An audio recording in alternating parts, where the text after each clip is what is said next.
ጤና ይስጥልኝ። የኢትዮ ዴስክ ነው። ሰላምታችን በያላችሁበት ይድረስ እያልን በዕለቱ የተሰሙ ዋና ዋና ጉዳዮችን ወደ እናንተ ይዘን ቀርበናል።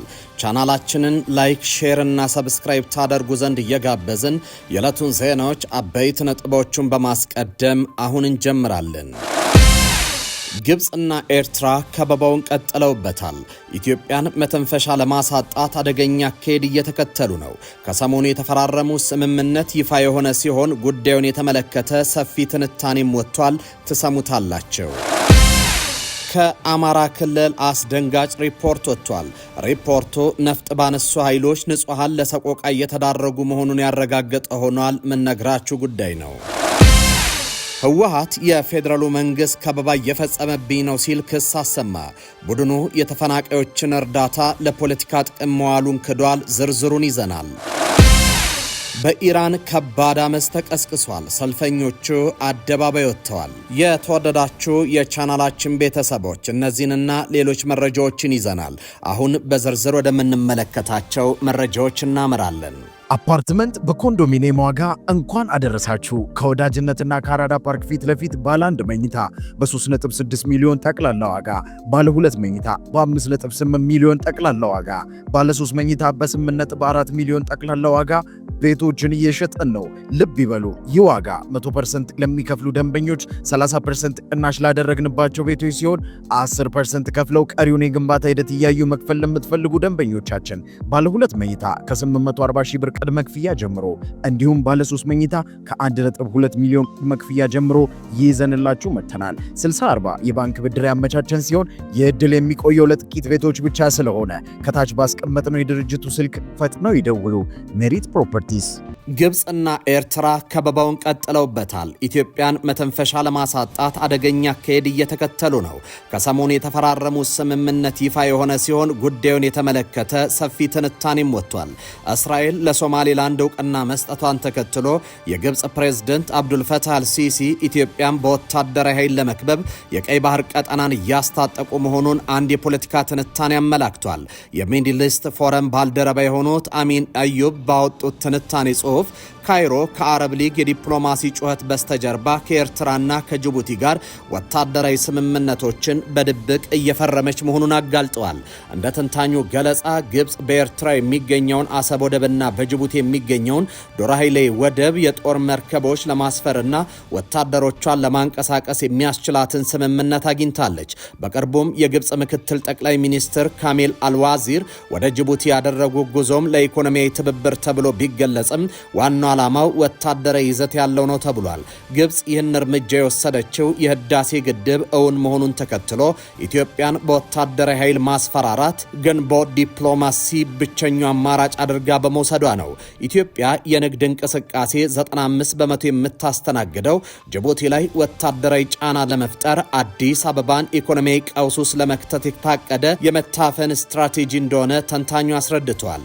ግብጽ እስራኤል ለሶማሌላንድ እውቅና መስጠቷን አጥብቃ የተቃወመችው ሶማሌላንድ ለኢትዮጵያ አማራጭ የባህር በር በመሆን የግብጽን ኢትዮጵያን የመክበብ እቅድ ስለመታከሽፍባት ነው። በመሆኑም ግብጽ ከቱርክና ሶማሊያ ጋር በመቀናጀት የተስፋ መቁረጥ ግንባር አክሲስ ኦፍ ዲስፔሬሽን መፍጠሯን ጽሑፉ ያትታል። ህወሓት የፌዴራሉ መንግስት ከበባ እየፈጸመብኝ ነው ሲል ክስ አሰማ። ቡድኑ የተፈናቃዮች እርዳታ ለፖለቲካ ጥቅም መዋሉን ክዷል። ህወሓት የትግራይን ህዝብ ለፖለቲካ መጠቀሚያነት እያዋለና በረሃብ እየቀጣ ይገኛል ሲሉ የብሔራዊ የአደጋ ስጋት ስራ አመራር ኮሚሽን ኮሚሽነር ዶክተር ሽፈራው ተክለማርያም ያቀረቡትን ወቀሳ ውድቅ በማድረግ የፕሪቶሪያውን የሰላም ስምምነት ከተፈረመም በኋላ ቢሆን በትግራይ በዝምታ ውስጥ የሚፈጸም ዘር ማጥፋት ቀጥሏል ሲል ገልጿል። የአደጋ ስጋት ስራ አመራር ኮሚሽነር ህወሓት መሰረታዊ ፍላጎቶችንና የሰብአዊ ቀውሶችን ለፖለቲካ ዓላማዎች እያዋለ ነው በማለት ከሰው ይህም ተግባር ለረጅም ጊዜ ሲተገበር የቆየ ልማድ መሆኑን ገልጿል። አክለውም ህወሓት ለተፈናቃዮች ተብሎ የተላከን እርዳታ የዓለምን ትኩረት ለመሳብ ለሚሰራው ድራማዊ ፕሮፓጋንዳ እየተጠቀመበት መሆኑን ተናግረዋል። በጉዳዩ ላይ የህወሓት ጽህፈት ቤት ለአዲስ ስታንዳርድ በሰጠው ምላሽ ክሶቹ ነጭ ውሸት ሲል ውድቅ በማድረግ ከፕሪቶሪያው ስምምነት በፊትም ሆነ በኋላ የንጹሃን ደህንነት የአጀንዳ ዋና ጉዳይ መሆኑን አጽንኦት ሰጥቷል። በጦርነቱ ምክንያት ህዝባችን ከቤታቸው ተፈናቅሎ በተለያዩ አካባቢዎች ተበታትኖ ይገኛል፣ አሁንም ድረስ በስቃይ ውስጥ ናቸው ሲል ጽህፈት ቤቱ አስታውቋል። በተለይም በ146 የስደተኞች ካምፕ ውስጥ ያሉ ሰዎች ለረሃብ፣ ለበሽታና ለስነ ልቦና ጉዳት ተዳርጓል ብሏል። የፓርቲው ጽህፈት ቤት አክሎም ድርጅቱ እነዚህን ጉዳዮች ለዓለም አቀፍ ድርጅቶች፣ ለህዝብና ለሚመለከታቸው ባለድርሻ አካላት በተከታታይ ሲያስተላልፍ መቆየቱን ጠቅሷል። የፕሪቶሪያው ስምምነት ከተፈረመ በኋላ በዝምታ ውስጥ የሚፈጸም ዘር ማጥፋት እየተካሄደ መሆኑን ለዓለም አቀፉ ማህበረሰብ እንደ ሰላም ወዳድ ህዝባችን እየገለጽን ነው ሲል ጽህፈት ቤቱ ገልጾ ይህ ሁኔታ ትኩረት ለሚሰጥ ማናቸውም ሰው በስፋት የሚታወቅ መሆኑን አጽንኦት ሰጥቷል ተብሏል። የህዝቡን ጥቅም ቀዳሚ ነው ሲል ለአዲስ ስታንዳርድ የገለጸው ህወሓት የሰብአዊ መብት ፍላጎቶችን መጠን በገለልተኛ አካላት ሊረጋገጡ እንደሚችሉ ገልጿል። ፓርቲው አክሎም የፌዴራል መንግስት የሚያሳየው የብልጽግናና መረጋጋት ትርክትን በትግራይ ውስጥ ይህ አይታይም ሲል ክስ አቅርቧል። የተለያዩ የፖለቲካ ፓርቲዎች፣ የሲቪል ማህበረሰብ ድርጅቶችና ሌሎች አካላት በረሃብ ምክንያት በትግራይ ክልል ሞት መከሰቱን፣ የህክምና እጥረት መኖሩንና ባለስልጣናትና ዓለም አቀፉ ማህበረሰብ ረዘም ላለ ጊዜ እርምጃ ለመውሰዳቸውን በመጥቀስ በትግራይ ውስጥ በሚገኘው ህጻጽ የተፈናቃዮች ካምፕና በሌሎች ቦታዎች አስቸኳይ እርምጃ እንዲወሰድ ጠይቋል። ነገር ግን የፌዴራሉ መንግስት ህወሓት ረሃብን ለፖለቲካ ጥቅም እየተጠቀመው ነው በማለት ክስ ማሰማቱ ይታወሳል። ከአማራ ክልል አስደንጋጭ ሪፖርት ወጥቷል። ሪፖርቱ ነፍጥ ባነሱ ኃይሎች ንጹሃን ሰቆቃ እየተዳረጉ መሆኑን ያረጋገጠ ሆኗል። ሪፖርቱ በአማራ ክልል 3.1 ሚሊዮን ተማሪዎች ወደ ትምህርት ቤት አልሄዱም ብሏል። በክልሉ 36 በመቶ የሁለተኛ ደረጃ ትምህርት ቤት ተማሪዎች ብቻ በትምህርት ላይ እንደሚገኙም ተሰምቷል። ወጣቶች ክልሉን ለቀው እየወጡ ነው ተብሏል። በአማራ ክልል በኢትዮጵያ መንግስትና በፋኖ ኃይሎች መካከል እየተካሄደ በሚገኘው ጦርነት ምክንያት በርካታ የትምህርት ተቋማት መማር ማስተማር ውጭ ሆነዋል። ተማሪዎች ትምህርት ለማቋረጥ ተገደዋል። በምስራቅ ጎጃም ፈረስ ቤት ነዋሪ የሆኑትና ስማቸው እንዳይጠቀስ የፈለጉ ወላጅ እርሳቸው እድል ቀንቷቸው ልጃቸውን ከተማ ልከው ማስተማር ቢችሉም በርካቶች ከትምህርት ውጭ መሆናቸውን ይናገራሉ። በአጋጣሚ የኔን ልጅ ወደ ኮሶበር ከተማ ላኳት፣ ዘመድ እዚያ ሄዳ ተማረች፣ 99 በመቶ አልተማረም፣ 1% ቢሆን ነው የተማሩት፣ እሱንም እድል ቀንቷቸው ሲሉ ተናግረዋል። ለደህንነታቸው ሲሉ ስማቸው እንዳይጠቀስ የፈለጉ በምስራቅ ጎጃም ዞን መምህር የሆኑት አስተያየት ሰጭም አሁን በጎጃም ቀጠና ሴቶች ያለ ትምህርት ከተቀመጡ ሊያገቡ ይገባል በሚል እሳቤ ለባል እየተሰጡን ይላሉ። ከተማ ላይ ያሉት ይማራሉ፣ ከስንት አንዱ ነው እየተማሩ ያሉት። በተለይም ገጠሩ አሁን ሰርግ ላይ ነው፣ አብዛኛው እያገቡ ነው። ከጥር 3 ጀምሮ ብዙ ሰርግ አለ ብሏል። በምስራቅ ጎጃም መምህር የሆኑት አስተያየት ሰጭም ተማሪዎች ትምህርት በማቋረጣቸው ለሞት እየተዳረጉ መሆኑን ገልጸው መምህራንም ለችግር ተዳርጓል ብሏል። የአማራ ክልል ምክር ቤት ከሰሞኑ ባካሄደው 6ኛ ዙር 11ኛ ጉባኤ ላይ በክልሉ ያለውን የትምህርት አፈጻጸም የገመገመ ሲሆን ምክር ቤቱ አባላቱም አስተያየትን ሰጥቶበታል። አሁን በክልሉ በተፈጠረ የጸጥታ መደፍረስ ምክንያት ትምህርት መማር ያልቻሉ ወጣቶችን ክልሉን ለቀው እየወጡ እንደሆነም ተነስቷል። የአማራ ክልል ትምህርት ቢሮ የስራ ሪፖርቱን ለክልሉ ምክር ቤት ሲያቀርብ በክልሉ የቀረበው የጸጥታ ችግር የተማሪ ምዝገባ ሂደቱን በታቀደው መልኩ ለመከወን አላስቻለም ማለቱን ጠቅሶ የዘገበው የጀርመን ድምፅ ነው።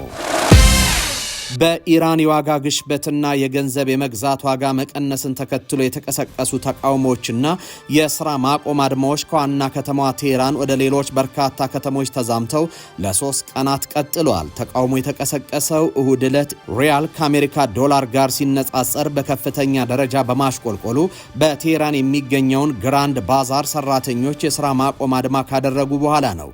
ከዚያ ጊዜ ጀምሮ ቢቢሲ ፐርሺያ የተረጋገጡ ቪዲዮዎችን በካራች ሐሜዳን፣ ቄሽም፣ ማርላድ፣ ኢስፋን፣ ኬርማንሻ፣ ሺራዝ እና ያዝድ ከተሞች የተቃውሞ ሰልፎች መካሄዳቸውን ያሳያሉ። ፖሊስ ሰልፈኞቹን ለመበተን ያስለቃሽ ጋዝ ተጠቅሟል። የኢራን መንግስት የተቃውሞ ሰልፎችን እንደሚረዳና ጠንካራ ተቃውሞዎች ቢቀርቡም እንኳን በትዕግስት እንደሚያዳምጥ ተናግሯል።